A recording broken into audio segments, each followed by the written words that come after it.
বাজারে কাসুল আম্বিয়ার নামে বহু বই আছে। সেসব বই আমি বাসা থেকে নিয়ে গেছিলাম ছেলেদের মাধ্যমে।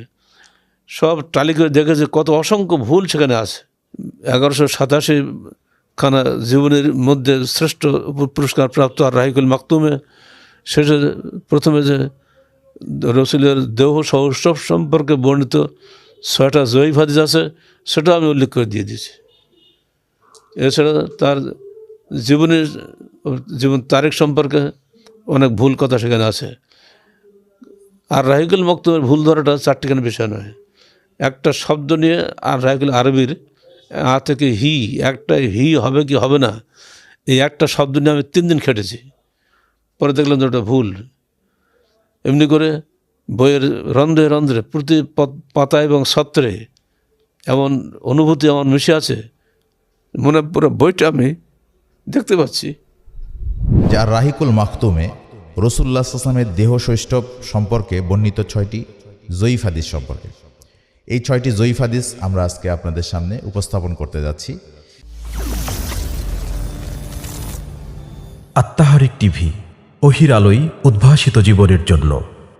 আসসালামু আলাইকুম ওয়া রাহমাতুল্লাহ। আলহামদুলিল্লাহি ওয়াহদা ওয়াসসালাতু ওয়াসসালামু আলা মান লা নাবিয়্যা বা'দা। ফাউযু বিল্লাহি মিনাশ শাইতানির রাজীম।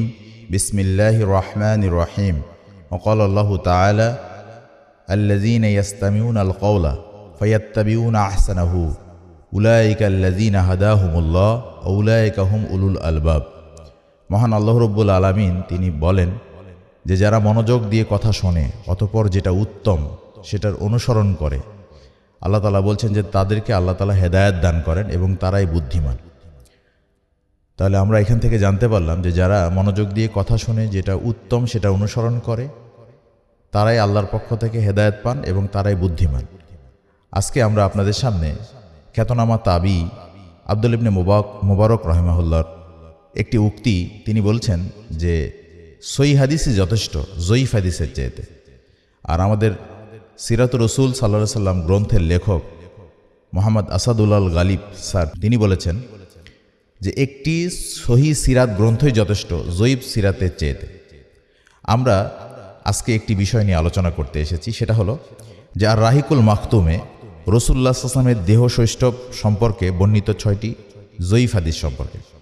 এই 6টি জয়ীফ হাদিস আমরা আজকে আপনাদের সামনে উপস্থাপন করতে যাচ্ছি। তার 1 নম্বর হচ্ছে যে শায়েখ সফিউর রহমান মুবারকপুরী রহমতুল্লাহি আলাই তার বিখ্যাত এবং প্রসিদ্ধ একটি গ্রন্থ আর রাহিকুল মাকতুম, যেই গ্রন্থটি সবচেয়ে বেশি গ্রহণযোগ্য